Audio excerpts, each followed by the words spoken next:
Capítulo 31. Bajo la piel. 6 años antes. No cometas el mismo error que cometí yo, hijo. Cal alzó la cabeza de la página. Su padre estaba sentado al otro lado de la sala de operaciones, con una mano en la cabeza y una copa de vino medio vacía en la otra. Vino violeta, una de las bebidas más fuertes. Lirin soltó la copa y el líquido púrpura oscuro, el color de la sangre de Kremlino, tembló. Refractaba la luz tormentosa de un par de esferas que había en un rincón. «¿Padre? Cuando llegues a Karbranth, quédate ahí». Su voz era pastosa. «No vuelvas a este pueblucho atrasado y necio. No obligas a tu bella esposa a vivir lejos de todos los que ha conocido o amado». El padre de Cal no suele emborracharse. Esta era una rara noche de indulgencia, tal vez porque su madre se había ido a dormir temprano, agotada por su trabajo. «Siempre dijiste que debería regresar», dijo Cal en voz baja. «Soy un idiota». De espaldas a Cal miró la pared salpicada de la luz blanca de las esferas. «No me quieren aquí. Nunca me han querido». Cal miró de nuevo su carpeta. Contenía dibujos de cuerpos diseccionados, los músculos abiertos y extendidos. Eran tan detallados. Todos tenían glifopares para designar cada parte y los había aprendido de memoria. Ahora estudiaba los tratamientos, escarbando en los cuerpos de hombres muertos mucho tiempo atrás. Una vez, Lara le contó que se suponía que los hombres no deberían ver bajo la piel. Estos papeles, con sus dibujos, eran parte de lo que hacía de todo el mundo recelara tanto de Lirin.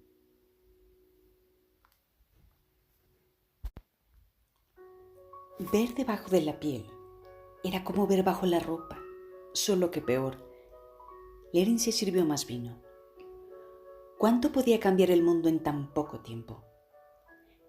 Cal se arrebujó en su abrigo para protegerse del frío. La estación del invierno había llegado, pero no podían permitirse carbón para el brasero, pues los pacientes ya no les regalaban nada. Lirin no había dejado de curar ni operar. La gente del pueblo simplemente había dejado de hacer donativos a una orden de Roshan. «No debería poder hacer esto», susurró Cal. «Pero puede», dijo Lirin. Llevaba una camisa blanca y un chaleco negro y pantalones pardos. El chaleco estaba desabrochado, suelto por los lados, como la piel separada de los torsos de los hombres en los dibujos de Cal. «Podríamos gastar las esferas», dijo Cal, vacilante. «Son para tu educación», replicó Lirin. «Si pudiera enviarte ahora mismo, lo haría». Los padres de Cal habían enviado cartas a los cirujanos de Karbranth pidiéndoles que le permitieran hacer antes de tiempo las pruebas de acceso. Habían respondido con negativas. «Él quiere que las gastemos», dijo Lirin, las palabras confusas. «Por eso dijo lo que dijo. Intenta acosarnos para que necesitemos esas esferas». Las palabras de Roshan a la gente del pueblo no habían sido exactamente una orden. Tan solo había dado a entender que si el padre de Cal era demasiado necio para cobrar, entonces no deberían pagarle. Al día siguiente, la gente dejó de hacer donaciones.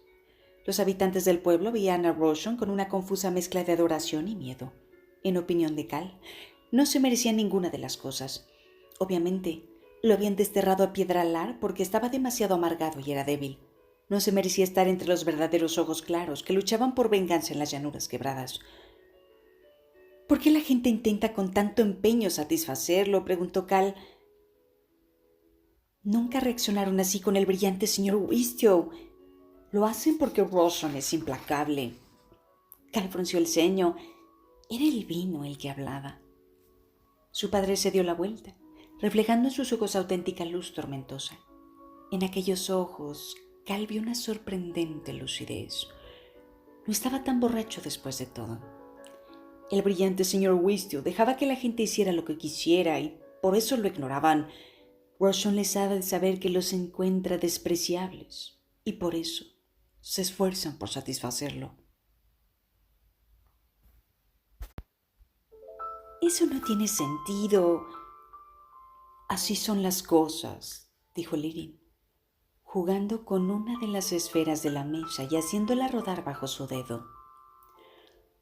«Tendrás que aprender esto, Cal. Cuando los hombres perciben que el mundo está bien, nos sentimos satisfechos. Pero si vemos un agujero, una deficiencia, corremos a llenarlo. Hablas como si lo que hacen fuera noble. En cierto modo lo es, suspiró Lirin. No debería ser tan duro con nuestros vecinos. Son mezquinos, sí, pero es la mezquinidad del ignorante. No estoy disgustado con ellos, estoy disgustado con el hombre que los manipula. Un hombre como Roshon puede coger lo que es honesto y fiel en los hombres y retorcerlos y convertirlo en una piltráfala que pisotear. Dio un sorbo y acabó el vino. Deberíamos usar las esferas, dijo Cal, o enviarlas a alguna parte, a un prestamista o algo. Si no las tuviéramos, quizás nos dejarían en paz.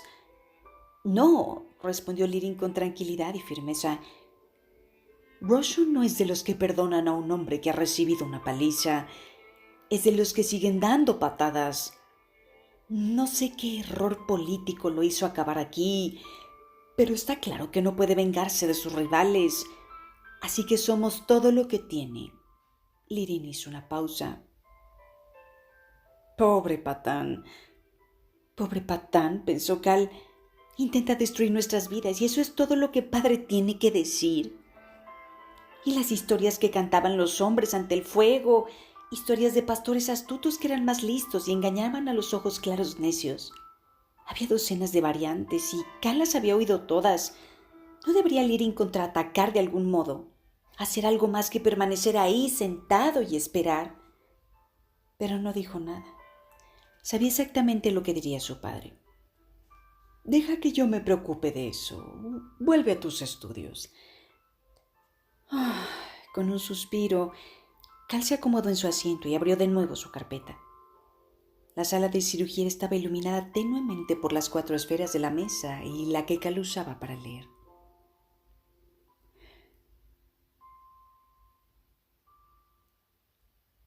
Lirin mantenía la mayoría de las otras esferas guardadas en su armario, ocultas.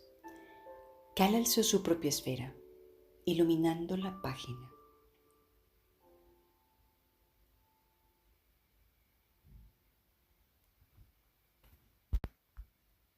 Había explicaciones más largas de los métodos en la parte de atrás que podría leerle su madre. Era la única mujer del pueblo que sabía leer. Aunque Lirin decía que no era extraño entre las mujeres ojos oscuros bien situadas de las ciudades. Mientras estudiaba, Cal se sacó algo del bolsillo. Una piedra que le esperaba en su silla cuando entró a estudiar. La reconoció como una de las favoritas que Tien llevaba recientemente. Se la había dejado a él, como hacía a menudo, esperando que su hermano mayor fuese también capaz de ver la belleza que había en ella, aunque todas parecían piedras corrientes. Tendría que preguntarle a Tien qué le parecía tan especial en esta piedra en concreto. Siempre había algo. Tien se pasaba ahora los días aprendiendo carpintería con Ral, uno de los hombres del pueblo. Lirin lo había permitido a regañadientes. Esperaba ser de él otro ayudante de cirujano, pero Tien no podía soportar ver la sangre.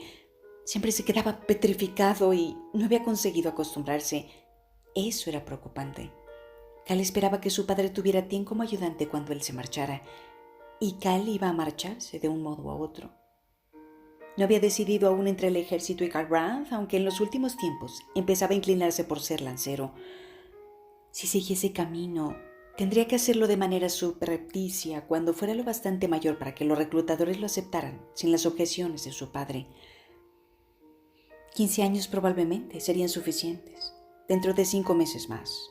Por ahora, imaginaba que conocer los músculos y las partes vitales del cuerpo sería muy útil ya fuera cirujano o lancero. Un sonido en la puerta. Cal dio un respingo. No habían llamado. Había sido un golpe. Se repitió. Parecía algo pesado que empujaba o chocaba contra la madera. ¡Otro golpe! Cal se levantó de la silla y cerró la carpeta. Con 14 años y medio. Era ya casi tan alto como su padre.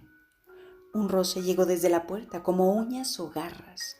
Cal alzó una mano hacia su padre, aterrorizado. De repente, era tarde, la habitación estaba oscura y el pueblo en silencio.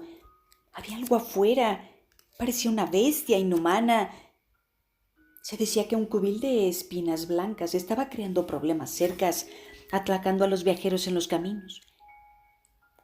Cal imaginó aquellas criaturas reptilescas, grandes como caballos, pero con caparazón en la espalda. ¿Será que estaba una de ellas olisqueando la puerta, arañándola, intentando entrar? ¡Padre!, gritó Cal. Lirin abrió la puerta. La tenue luz de las esferas reveló no a un monstruo, sino a un hombre vestido de negro. Llevaba en las manos una larga barra de metal y una máscara de lana negra con agujeros para los ojos.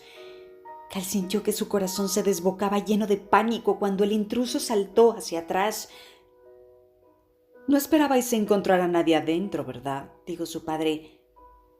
«Hace años que no hay un robo en el pueblo. Me avergüenzo de vosotros». «¡Danos las esferas!», exclamó una voz desde la oscuridad. Otra figura se movió en las sombras y luego otra más.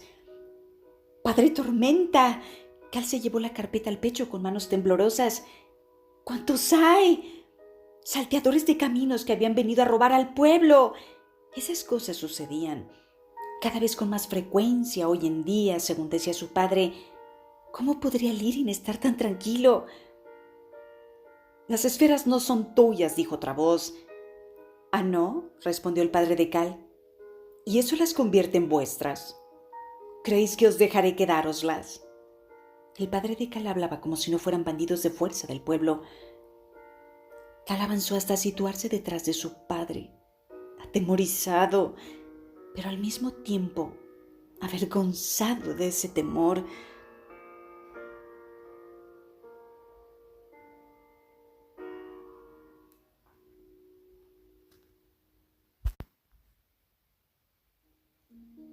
Los hombres de la oscuridad eran seres en sombras, pesadillescos que se movían de un lado a otro.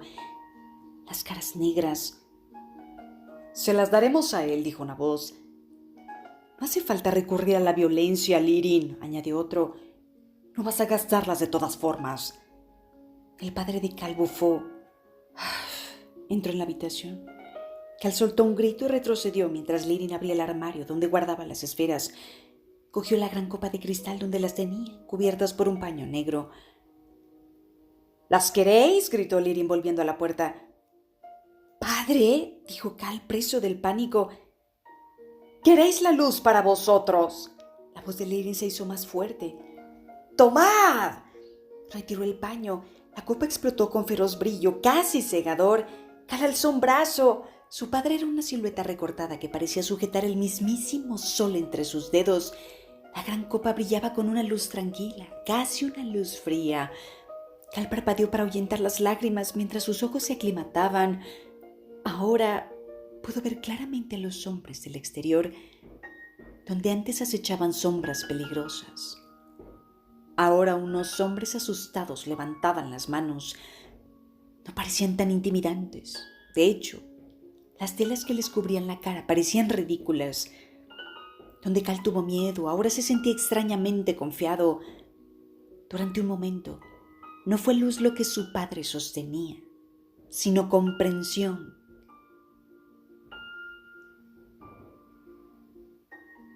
«Ese es Luten», pensó Cal, reparando en un hombre que cojeaba. Era fácil distinguirlo a pesar de la máscara. El padre de Cal le había operado aquella pierna. Gracias a él todavía podía andar. Reconoció también a otros. A Horl, era el ancho de hombros. Balsas, el hombre que llevaba el bonito abrigo nuevo. Lirin no les dijo nada al principio. Permaneció ahí de pie con la luz destellando, iluminando la plaza. Los hombres parecieron encogerse, como si supieran que los reconocían. «Bien», dijo Lirin, «me habéis amenazado. Venid, golpeadme, robadme. Hacedlo sabiendo que he vivido entre vosotros toda mi vida. Hacedlo sabiendo que he curado a vuestros hijos. Pasad, haced sangre a uno de los vuestros». Los hombres desaparecieron en la noche, sin decir una palabra.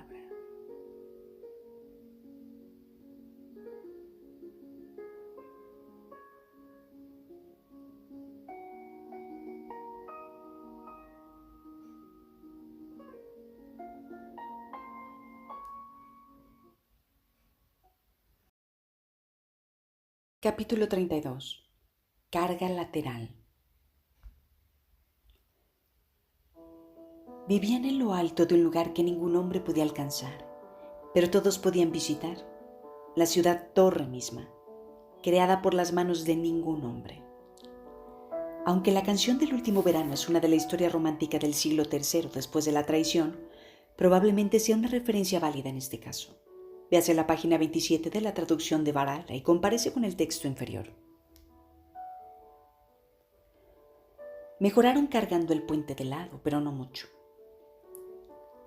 Kaladin vio pasar al puente 4, moviéndose torpemente, sujeto por los lados. Por fortuna, había asideros de sobra en la parte inferior del puente y habían descubierto cómo sujetarlo bien.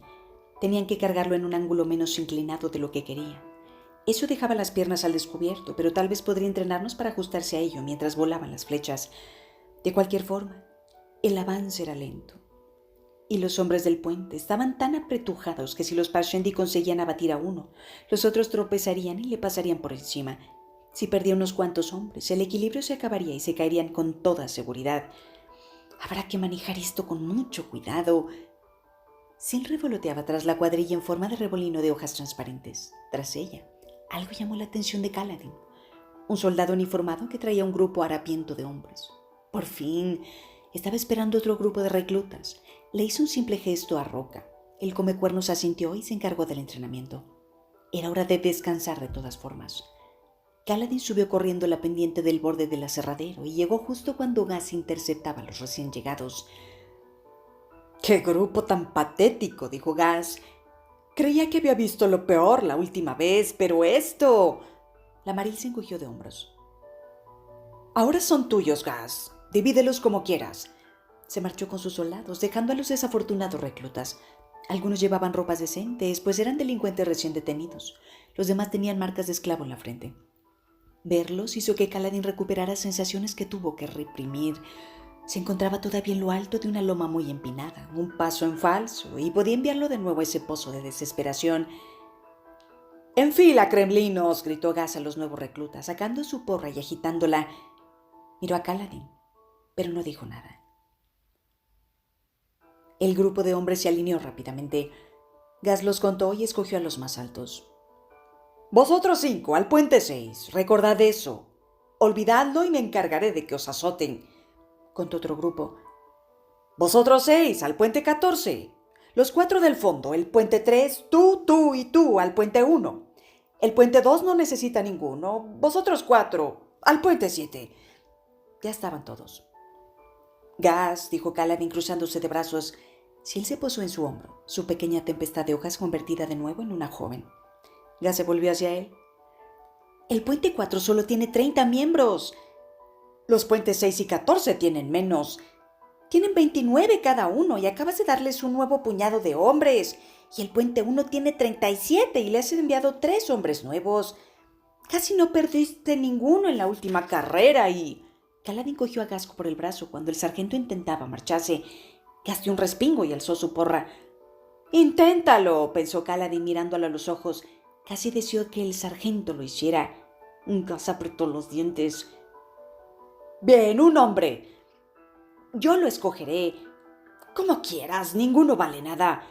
Kaladin se volvió hacia el nuevo grupo. Se habían apiñado en grupos según la cuadrilla a la que los había asignado Gaz. Kaladin dirigió rápidamente su atención a los hombres más altos. Para ser esclavos, no se los veía mal alimentados. 2 de ellos parecían... Gancho!, dijo una voz desde otro grupo. Creo que me buscas a mí». Kaladin se volvió. Un hombre bajo y delgado le estaba haciendo señas. Solo tenía un brazo. ¿Quién lo había asignado a los puentes? Detendría una flecha, pensó Kaladin. Para los de arriba es para lo único que sirven algunos hombres de los puentes. El hombre tenía el cabello castaño y la piel muy bronceada, un poco demasiado oscura para ser Alessi. Las uñas de su mano eran de color pizarra y cristalinas. Era, por tanto, gersadiano. La mayoría de los recién llegados compartían la misma expresión derrotada de apatía. Pero este hombre sonreía, aunque tenía en la frente la marca de esclavo. «Esa marca es antigua», pensó Kaladin. «O tuvo un amo amable antes de esto, o de algún modo ha resistido las palizas». Obviamente, El hombre no comprendía lo que le esperaba en los puentes. Ningún hombre sonreiría si lo comprendiera. «Puedes utilizarme», dijo el hombre. «Los gertasianos somos buenos luchadores, Gon. Verás, una vez estaba con... 3 tipos y estaban borrachos y todo, pero los vencí». Hablaba muy rápidamente, uniendo las palabras con su fuerte acento. Sería un hombre de los puentes terrible. Tal vez podría correr con el puente sobre los hombros, pero no maniobrarlo. Incluso parecía un poco fofo en la cintura. La cuadrilla que se quedara con él lo pondrían delante, dejarían que una flecha lo alcanzara para deshacerse de él. «Tienes que hacer todo lo posible por seguir con vida», pareció susurrar una voz de su pasado. «Convertir un problema en una ventaja». «Bien». «Muy bien», dijo Kaladin señalándolo. «Me llevaré al gertasiano del fondo». «¿Qué?», dijo Gas. El hombrecito corrió hacia Kaladin. «Gracias, Gancho. Te alegrarás de haberme escogido». Kaladin se dispuso a marcharse dejando atrás a Gas. El sargento se rascó la cabeza.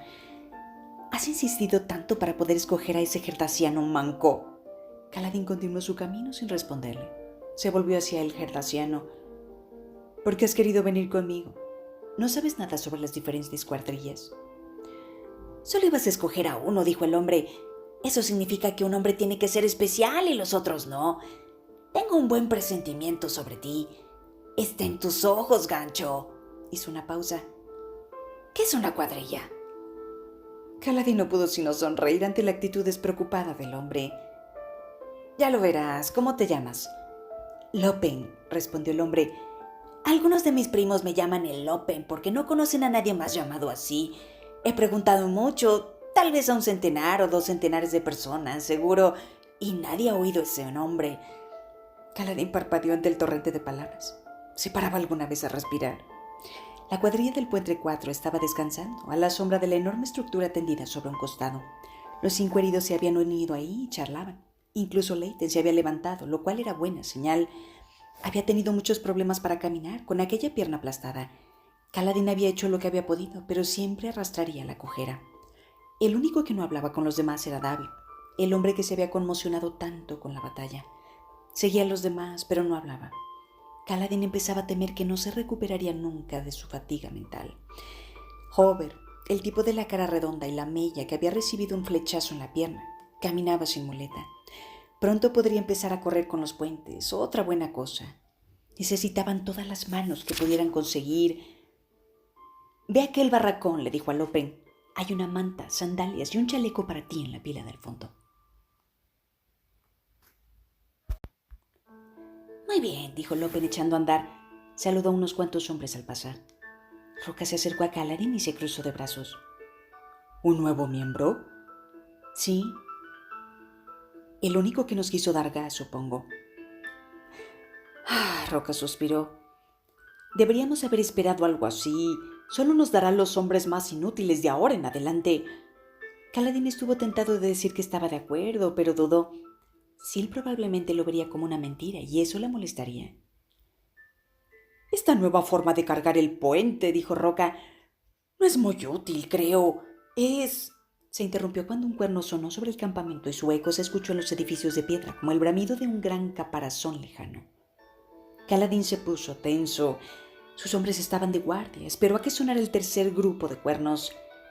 «¡Alineaos!», gritó Kaladin. «¡A moverse!». Al contrario de las otras 19 cuadrillas de guardia, los hombres de Kaladin no corrieron confundidos de un lado a otro, sino que se alinearon de modo ordenado. Lo pensaleó con un chaleco puesto y luego vaciló al mirar a los 4 pelotones sin saber a dónde ir. Lo harían trizas si Kaladin lo ponía delante, pero probablemente lo retrasaría si lo colocaban en cualquier otro sitio. «¡Lopen!», gritó Kaladin. El manco saludó. «Se cree que está en el ejército». «¿Ves ese barril de agua de lluvia? Pide algunos odres a los ayudantes de la carpintería. Me dijeron que podíamos coger algunos. Llena tantos como puedas y luego alcánzanos». «¡Claro, Gancho!», dijo Lopen. «¡Alzad el puente!», gritó Kaladin, colocándose en su puesto delante. «¡Al hombro!». El puente 4 se puso en marcha, mientras algunas de las otras cuadrillas esperaban en sus barracones.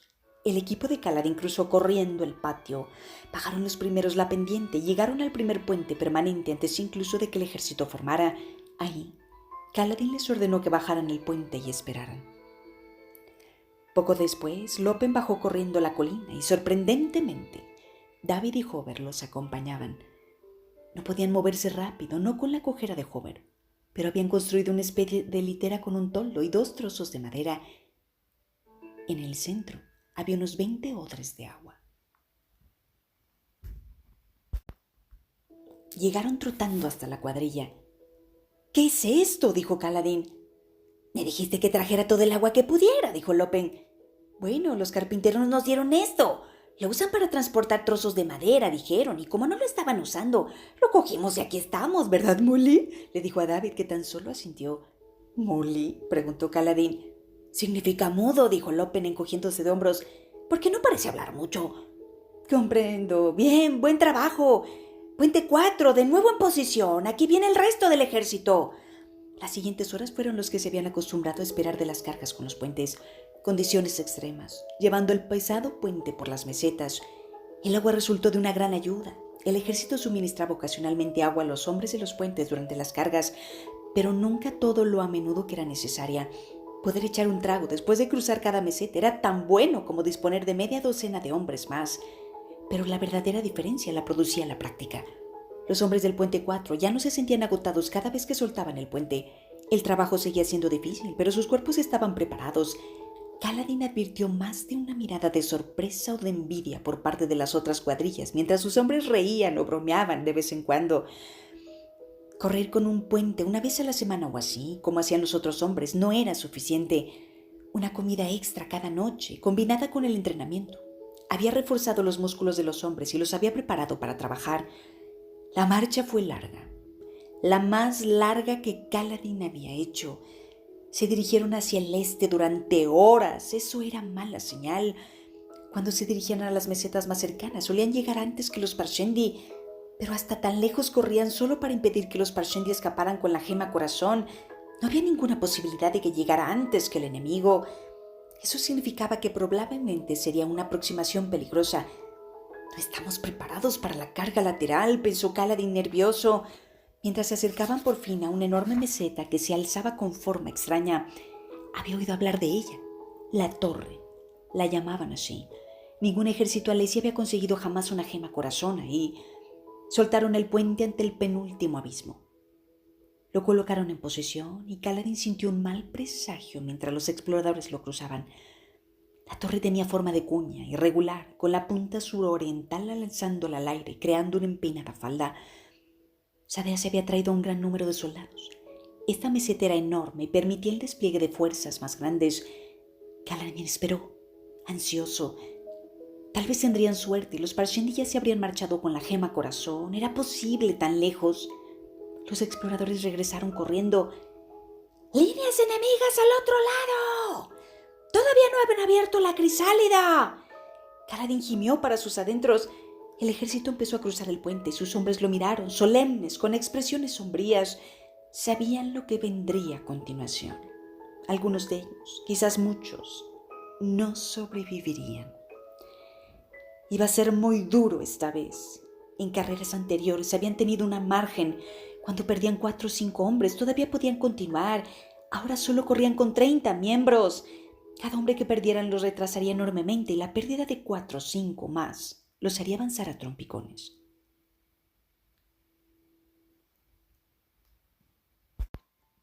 Quizás incluso los hiciera volcar, y cuando eso sucediera, los Parshendi los lanzarían contra todos ellos. Kaladin lo había visto antes. Si una cuadrilla empezaba a titubear, los Parshendi marchacaban. Además, cuando una cuadrilla tenía un número visiblemente bajo, siempre era blanco de los Parshendi. El puente 4 tenía problemas. Podían acabar fácilmente con 15 o 20 muertos. Había que hacer algo. Eso era... «¡Acercaos!», dijo Kaladin. Los hombres fruncieron el ceño y se acercaron.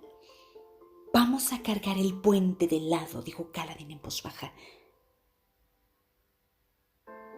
«Yo iré primero y guiaré. Estad preparados para seguir la dirección que tome». «Kaladin, la posición lateral es lenta», dijo Teft. «Es una idea interesante, pero...». «¿Confías en mí, Teft?». «Bueno, supongo que sí». El hombre miró a los demás. Kaladin pudo ver que muchos de ellos no lo hacían, o al menos no del todo. Funcionará, insistió. Vamos a usar el puente como escudo para bloquear las flechas. Tenemos que correr más que los demás puentes. Será duro dejarlos atrás mientras cargamos de lado, pero es lo único que se me ocurre. Si no sale bien, yo iré adelante, así que seré el primero en caer. Si muero, cargada al hombro. Hemos practicado esa maniobra y os habréis librado de mí. Los hombres del puente guardaron silencio. ¿Y si no queremos librarnos de ti?, preguntó el narigudo Nathan. Kaladin sonrió. Entonces corred rápido y seguid mis indicaciones. Voy a hacer correcciones inesperadas durante la carrera. Estad preparados para cambiar de dirección. Volvió al puente. Los soldados rasos ya habían cruzado y los ojos claros, incluyendo a Sadeas con su ornamentada armadura esquirlada, cruzaban a caballo. Kaladin y los hombres del puente 4 lo siguieron y luego retiraron el puente tras ellos. Lo cargaron al hombro hasta la vanguardia del ejército y lo soltaron, esperando a que colocaran los otros puentes en su sitio. Lopen y los otros aguadores se quedaron atrás con gas. Parecía que no iban a meterse en los líos por no correr. Un pequeño consuelo. Kaladin sintió que el sudor perlaba su frente. Apenas podía distinguir las filas Parshendi delante, al otro lado del abismo. Hombres de negro y escarlata, los cortos arcos preparados, las flechas dispuestas. La enorme pendiente de la torre se alzaba tras ellos. El corazón le latió más rápido. Los espectas Spren brotaban alrededor de los hombres del ejército, pero no de su equipo. Había que reconocer que tampoco había miedo de Spren.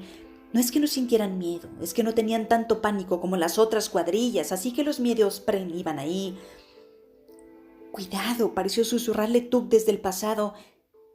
La clave para luchar no es la falta de pasión, sino la pasión controlada. Preocúpate por ganar. Preocúpate por aquellos a quienes defiendes. Tienes que preocuparte por algo. Me preocupo, pensó Kaladin, que las tormentas me lleven por idiota, pero me preocupo. ¡Puentes arriba!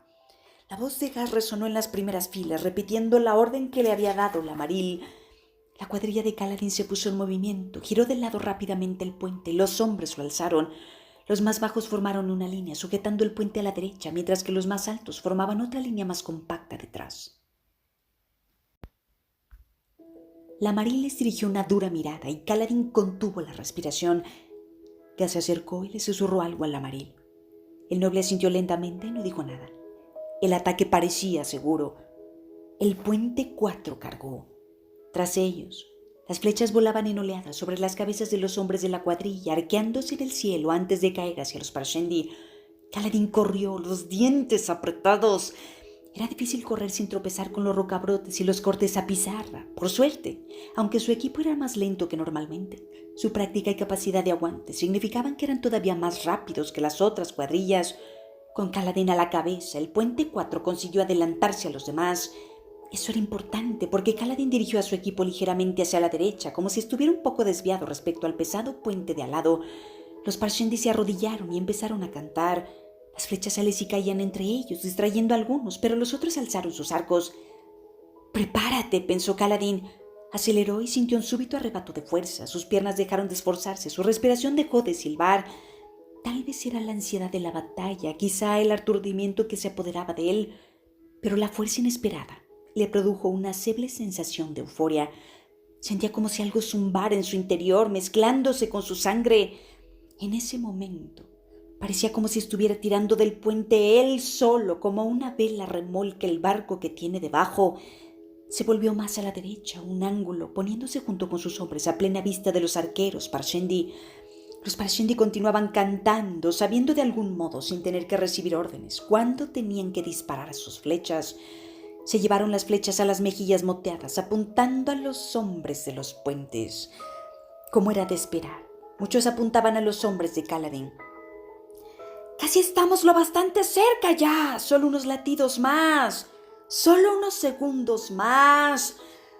¡Ahora!». Kaladin se volvió bruscamente a la izquierda, justo cuando los Parshendi disparaban. El puente se movió con él, cargando ahora con la cara del artefacto apuntando hacia los arqueros. Las flechas volaron, se quebraron contra la pared, se clavaron en ella. Algunos temblaron contra el suelo de piedra bajo sus pies. El puente resonaba con los impactos. Kaladin oyó gritos desesperados de dolor en las otras cuadrillas. Los hombres caían, algunos de ellos probablemente en su primera carrera, en el cuarto puente. Nadie gritó, nadie cayó. Kaladin giró de nuevo el puente, corriendo en ángulo en otra dirección, con los hombres de nuevo al descubierto. Los sorprendidos Parshendi prepararon sus flechas. Normalmente disparaban una oleada y dos. Eso daba a Kaladin una oportunidad, pues en cuanto vio que los Parshendi apuntaban, se dio la vuelta usando el recio puente como escudo. De nuevo las flechas se clavaron en la madera. De nuevo las cuadrillas de los otros puentes gritaron. De nuevo la carrera en zigzag de Kaladin protegió a sus hombres. Una más, pensó Kaladin. Esta sería la más dura. Los Parshendi sabrían lo que iba a hacer. Estarían preparados para disparar cuando se girara. Se volvió. Nadie disparó. Sorprendido, advirtió que los arqueros Parshendi habían vuelto toda su atención a las otras cuadrillas, buscando otros blancos más fáciles. El espacio delante del puente 4 estaba virtualmente despejado. El abismo estaba cerca y a pesar de su desvío, Kaladin llevó a su equipo al lugar adecuado. Todos tenían que estar alineados juntos para que la caballería pasara. Kaladin dio rápidamente la orden de soltar el puente. Algunos de los arqueros Parshendi volvieron la atención hacia ellos, pero la mayoría los ignoró y siguieron disparando sus flechas contra las otras cuadrillas. Un estrépito tras ellos anunció que un puente caía. Kaladin y sus hombres empujaron. Los arqueros Alesi de detrás asetearon a los Parshendi para distraerlos y permitirles seguir empujando el puente. Kaladin, sin dejar de empujar, se arriesgó a mirar por encima del hombro. El siguiente puente en línea estaba cerca. Era el puente 7, pero vacilaban, alcanzados por una flecha tras otra. Cayeron mientras ellos miraban y el puente se estrelló contra las rocas. Ahora el puente 27 vacilaba. Otros dos puentes habían caído ya. El puente 6 había llegado al abismo, pero a duras penas, abatidos la mitad de sus hombres.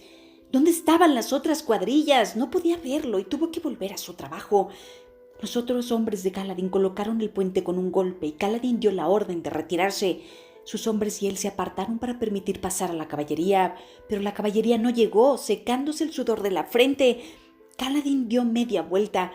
Otras 5 cuadrillas habían fijado sus puentes, pero los demás todavía pugnaban por llegar al abismo. Inesperadamente, habían intentado ladear sus puentes para bloquear las flechas, imitando a Kaladin y su equipo. Muchos tropezaban, algunos hombres trataban de bajar el puente para protegerse mientras otros seguían corriendo hacia adelante. Era un caos. Estos hombres no habían parecido la carga lateral. Nunca la habían practicado. Cuando una tripulación trataba de alzar su puente para asumir la nueva posición, lo dejaron caer. 2 cuadrillas más fueron abatidas completamente por los Parshendi, que continuaban disparando. La caballería pesada cargó y cruzó los 6 puentes que habían sido emplazados. Normalmente, 2 filas de jinetes por cada puente componían una masa de 100 jinetes, de 30 o 40 a lo ancho y 3 filas de fondo.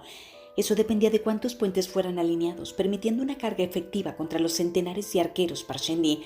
Pero los puentes habían sido fijados de manera demasiado errática. Algunos jinetes cruzaron, pero de forma dispersa, y no pudieron atacar a los Parshendi sin temor a ser rodeados. Los soldados de infantería habían empezado a empujar el puente 6 para colocarlo en su sitio. Deberíamos ir a ayudar para que esos otros puentes crucen, pensó, pero era demasiado tarde. Aunque Kaladin estaba cerca del campo de batalla, sus hombres, como era de costumbre, se habían refugiado tras la roca más cercana. La que habían elegido estaba lo bastante cerca para ver la batalla, pero bien protegida de las flechas. Los Parshendi siempre ignoraban a los hombres de los puentes después del ataque inicial.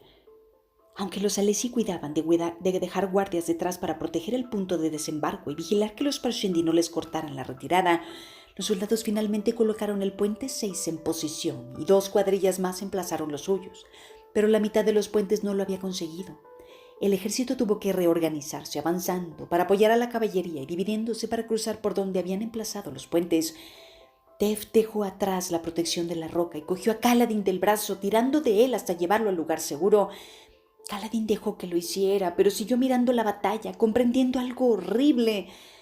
Roca se detuvo junto a Kaladin y le dio una palmada en el hombro. El pelo del gran comecuernos estaba aplastado por el sudor, pero sonreía de oreja a oreja. ¡Un milagro! ¡Ni un solo hombre herido! Moash se le acercó. ¡Padre Tormenta! ¡No puedo creer lo que acabamos de hacer! ¡Kaladin, has cambiado las carreras con los puentes para siempre! No, dijo Kaladin en voz baja. He socavado por completo nuestro ataque. Yo... ¿Qué? ¡Padre Tormenta!, pensó Kaladin. La caballería había quedado aislada. Una carga de caballería necesitaba una línea compacta. Lo que la hacía funcionar era la intimidación tanto como su fuerza. Pero aquí los Parshendi podían retirarse y atacar a los jinetes por los flancos, y los soldados de infantería no habían llegado lo bastante rápido para ayudar. Varios grupos de jinetes luchaban completamente rodeados. Los soldados se agolpaban en los puentes que habían sido emplazados, intentando cruzar, pero los Parshendis tenían una posición sólida y los repelían. Los lanceros caían de los puentes y los Parshendis consiguieron hacer caer un puente entero al abismo. Las fuerzas Alesi pronto pasaron a la defensiva, los soldados concentrados en mantener las cabezas de puente para asegurar una vía de retirada para la caballería. Kaladin observaba con toda su atención. Nunca había estudiado las tácticas y necesidades del ejército entero en estos ataques. Había estimado solamente las necesidades de su propia cuadrilla. Fue un error estúpido y tendría que haberlo advertido. Tendría que haberse dado cuenta si todavía se consideraba un soldado de verdad. Odió a Sadeas, odió la forma en que ese hombre usaba las cuadrillas de los puentes, pero no tendría que haber cambiado la táctica básica del puente 4 sin tener en cuenta el plan conjunto de la batalla. Desvié la atención a las otras cuadrillas, pensó. Eso nos hizo llegar al abismo demasiado pronto y retrasó algunas de las otras. Y como él había ido adelante, muchos otros hombres de los puentes habían visto cómo había empleado la estructura como escudo. Eso los había llevado a imitar al puente 4. Cada cuadrilla había acabado corriendo a velocidad distinta y los arqueros Alesi no habían sabido dónde concentrar sus descargas para reducir la fuerza Parshendi para los desembarcos. ¡Padre Tormenta! Acabo de costarle a Sadeas esta batalla. Habría repercusiones. Los hombres de los puentes habían sido olvidados mientras a los generales y capitanes se reunían para revisar sus planes de batalla. Pero cuando esto terminara, vendrían por él. O tal vez sucedería antes. Gas y Lamaril, con un grupo de lanceros de reserva, marchaban hacia el puente 4. Roca se colocó junto a Kaladin por un lado y el nervioso Teft lo hizo por el otro, con una piedra en la mano. Los hombres del puente tras Kaladin empezaron a murmurar. «Retroceded», les dijo Kaladin en voz baja a Rock y Teft. «¡Pero Kaladin!», exclamó Teft. «¡Ellos! ¡Retroceded! ¡Reunid a los hombres! ¡Que vuelvan al aserradero a salvo si podéis! Si alguno de nosotros escapa a este desastre». Como Roca y Teft no retrocedieron, Kaladin dio un paso adelante. La batalla seguía su curso en la torre. El grupo de Sadeas, liderado por el portador de Esquirlada en persona, había conseguido conquistar una pequeña porción de terreno y lo conservaba con uñas y dientes. Los cadáveres se amontonaban en ambos bandos. No sería suficiente. Roca y Teft se situaron de nuevo junto a Kaladin, pero él los obligó a retroceder. Se volvió entonces hacia Gas y Lamaril. «Señalaré que Gas me dijo que hiciera esto», pensó. Sugirió que usara una carga lateral en el ataque. Pero no había testigos. Sería la palabra contra la de Gas. No funcionaría, y además ese argumento daría a Gas y Lamaril motivos suficientes para matarlo de inmediato, antes de que pudiera hablar con sus superiores. Kaladin tenía que hacer otra cosa. «¿Tienes idea de lo que has hecho?», farfulló Gas mientras se acercaba. «He trastocado la estrategia del ejército, convirtiendo en un caos toda la fuerza de asalto», dijo Kaladin. «Vienes a castigarme para que cuando tus superiores vengan gritándote para saber qué ha pasado, puedas al menos mostrar que actuaste con rapidez contra el responsable». Gas vaciló. Lamaril y los lanceros se detuvieron a su alrededor. El sargento parecía sorprendido. «Si sirve de algo». «No sabía que iba a suceder esto», dijo Kaladin. «Solo intentaba sobrevivir». «Los hombres de los puentes no están hechos para sobrevivir», dijo Lamaril cortante. Hizo un gesto a un par de soldados y señaló a Kaladin. «Si respetáis mi vida, prometo que les diré a vuestros superiores que no tuvisteis nada que ver con esto. Si me matáis, parecerá que intentáis esconder algo». «¿Esconder algo?», dijo Gas mirando la batalla en la torre.